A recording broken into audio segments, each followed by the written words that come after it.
Hello and welcome back to Movie Recap Time. Today, we will be recapping a 2011 science fiction movie titled In Time. But before we start, if you enjoy our recaps, please subscribe as it helps us more than you know.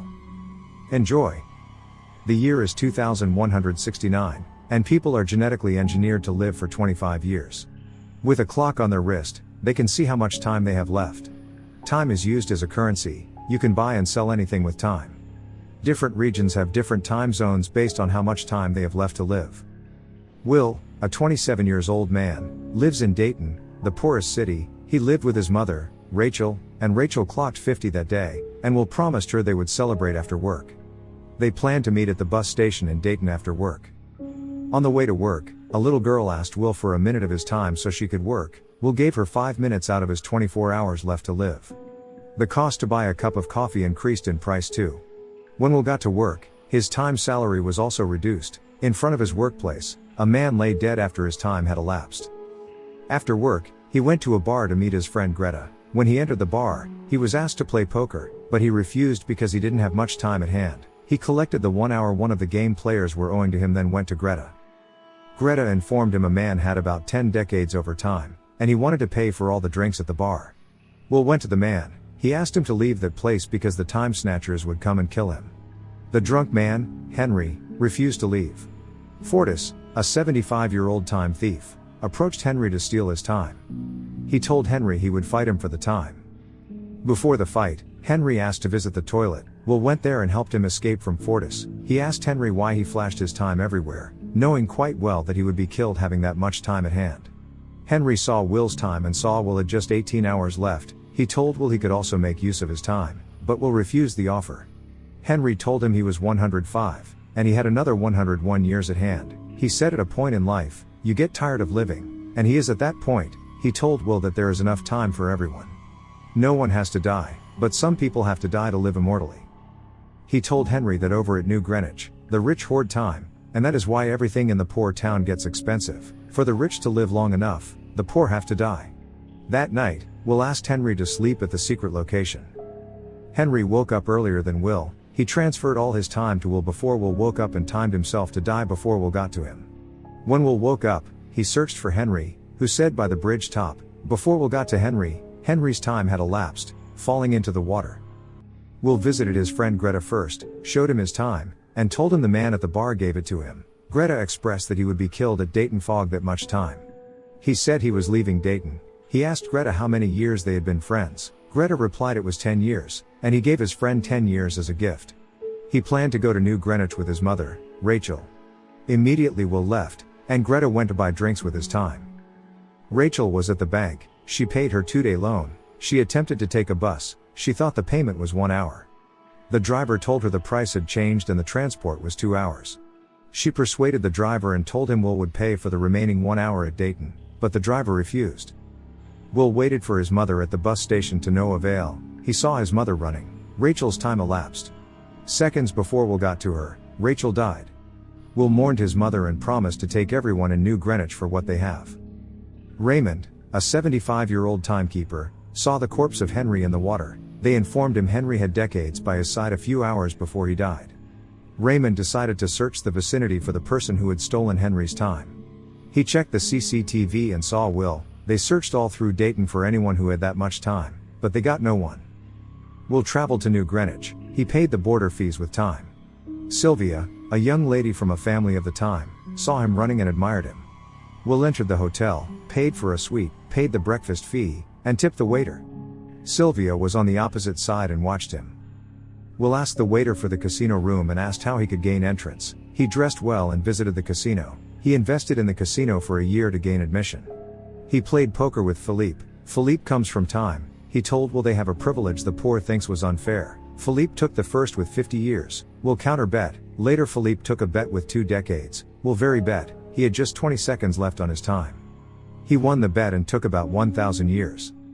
While they were playing the game, Sylvia came in to meet her father, Philippe. After the game, Philippe introduced Sylvia to him, and she invited him to their party that night.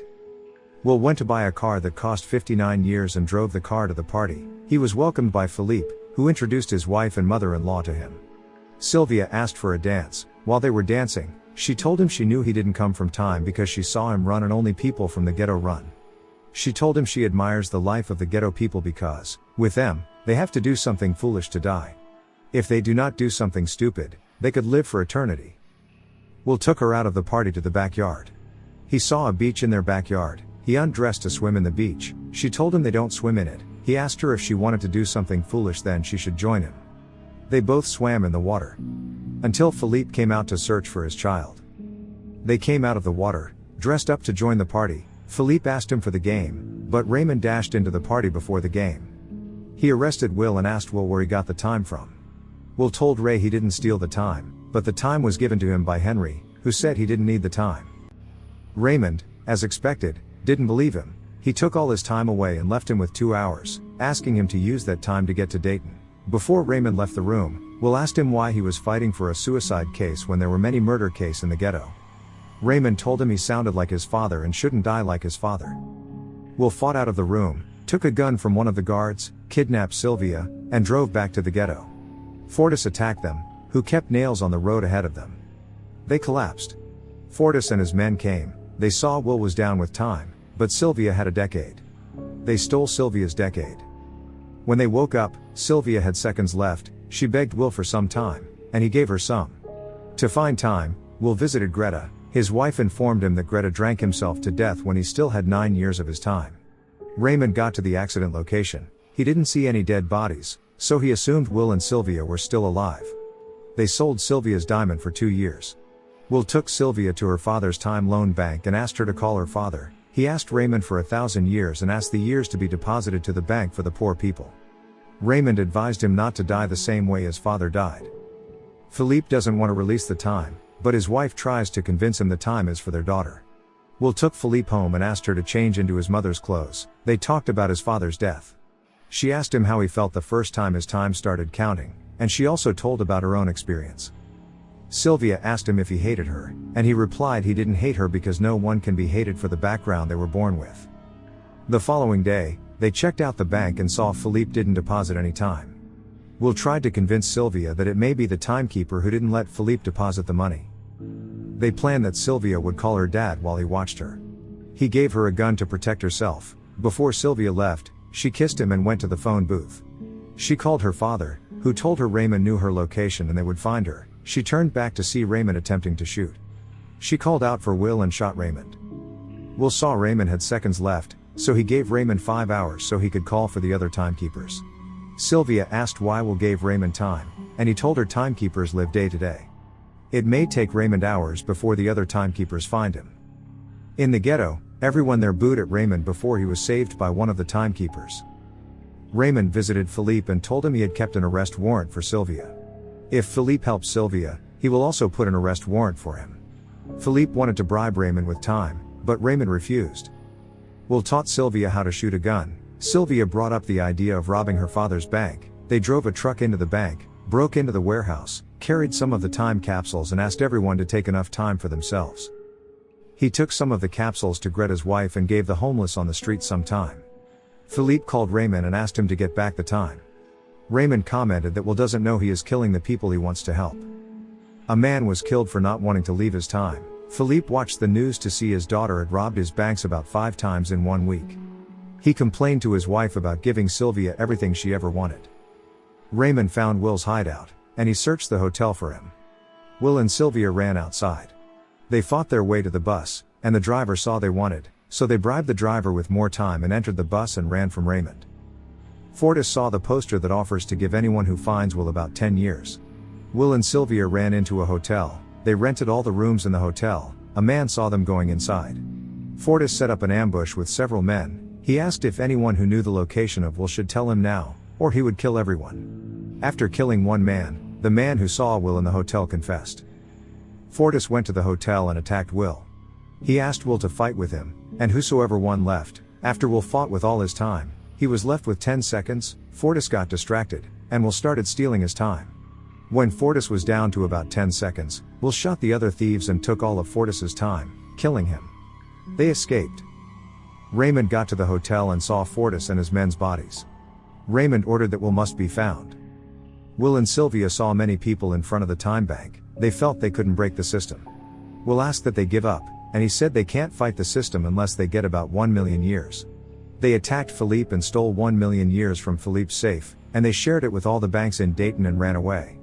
Chasing them, Raymond forgot to take his time salary. He caught up with them, and Will asked if he wasn't from Dayton. He told Will he broke out from the system, and it is his job to keep the system running. His time ran out, and he died. Sylvia and Will's time was low. They thought they would die, but they ran to the cop's car and took some time. It was shown in the news that everyone at Dayton had stopped working due to excess time, and they were all crossing the borders to New Greenwich. Raymond's assistant asked all the timekeepers to go home to the timekeeper's office. Ending the movie, Will and Sylvia go to a big bank to continue robbing more time to break the system. Thank you for watching the recap. Please remember to subscribe to our channel so you will get notified when we post the next recap. If you enjoyed the recap, we will have a link to buy this movie in the description. See you next time.